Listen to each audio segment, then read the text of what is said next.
এই যে রথ দেখতে যাওয়ার জন্য আমি একদম রেডি হয়ে দেখছি হাতগুলো ফাঁকা ফাঁকা, তাই একটু নেল পলিশ ঝটপট লাগিয়ে নিচ্ছি।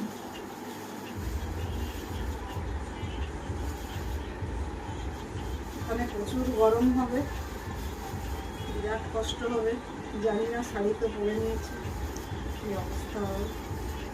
বন্ধ করে দে। এই যে একটা হাতে পরা হয়ে গেছে, আরেকটা হাতে চটপট করছি। বাবুটাকে ডাকলাম যে আয় একটু লাগিয়ে দিই, এটা কি করে করবো আমি, চলে গেল। যা হোক করে নি, দিয়ে আবার এখন শুকানো মুশকিল, শুকোবেও না এখন।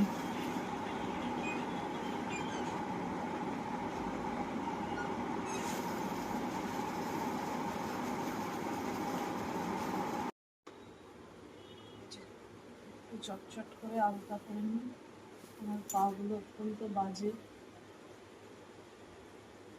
নোংরা নোংরা লাগছে, নেল পলিশ নেই, নখও নেই আমার পায়ে।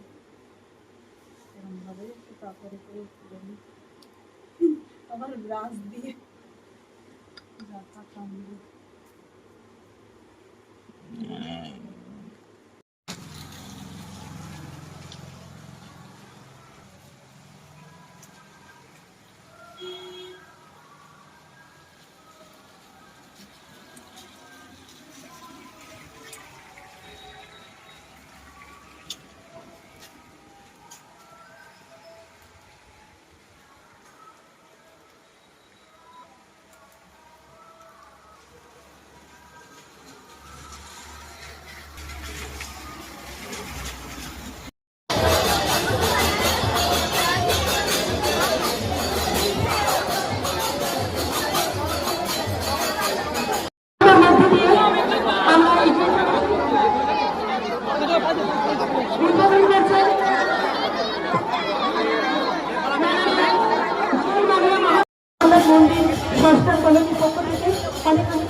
আপনাদের চরণ কমলে আমরা মালা করিয়ে বরণ করে নিলাম মহারাজ।